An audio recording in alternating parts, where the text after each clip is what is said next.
អង្គលេបអាកិច្ចចរចាពាណិជ្ជកម្មជាមួយអ៊ីស្រាអែលជុំវិញការវាយលុកថ្មីនៅហ្គាសាចក្រភពអង់គ្លេសបានផ្អាកកិច្ចចរចាពាណិជ្ជកម្មសេរីជាមួយអ៊ីស្រាអែលហើយបានកោះហៅឯកអគ្គរដ្ឋទូតរបស់ខ្លួននិងបានប្រកាសដាក់ទណ្ឌកម្មបន្ថែមទៀតប្រឆាំងនឹងអ្នកតាំងលំនៅនៅ West Bank ខណៈដែលរដ្ឋមន្ត្រីការបរទេសរបស់ខ្លួនស្គាល់ទោសការកើនឡើងនៃផ្នែកយោធាដល់សាហាវនៅតំបន់ហ្គាសានេះបើយោងតាមការផ្សាយចេញពីអង្គភាព Reuters នៅថ្ងៃទី21ខែឧសភានេះយោធាអ៊ីស្រាអែលបានប្រកាសពីការចាប់ផ្ដើមថ្មីមួយកាលពីសប្តាហ៍មុនហើយក្រុមគ្រូពេទ្យនៅតំបន់ហ្គាសាថាការវាយប្រហាររបស់អ៊ីស្រាអែលបានសម្លាប់មនុស្សជាង500នាក់ក្នុងរយៈពេល8ថ្ងៃកន្លងទៅ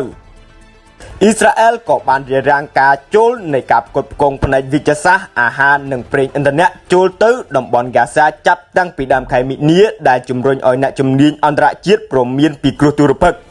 ទោះបីជារថយន្តដឹកទំនិញមួយចំនួនត្រូវបានអនុញ្ញាតឲ្យចូលនៅថ្ងៃច័ន្ទក៏ដោយ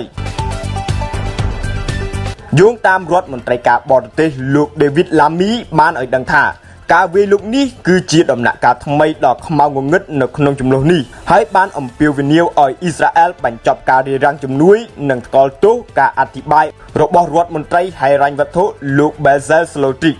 លើការសម្អាតនិងការបំផ្លិចបំផ្លាញដែលអាចកើតមានឡើងនៃតំបន់ហ្គាសានិងការផ្លាស់ទីលំនៅរបស់អ្នកស្រុកទៅកាន់ប្រទេសទីបេយ៉ាងណាក៏ដោយអ្នកនាំពាក្យក្រសួងការបរទេសអ៊ីស្រាអែលថាអាណត្តិរបស់អង់គ្លេសបានបញ្ចប់យ៉ាងពិតប្រាកដកាលពី77ឆ្នាំមុន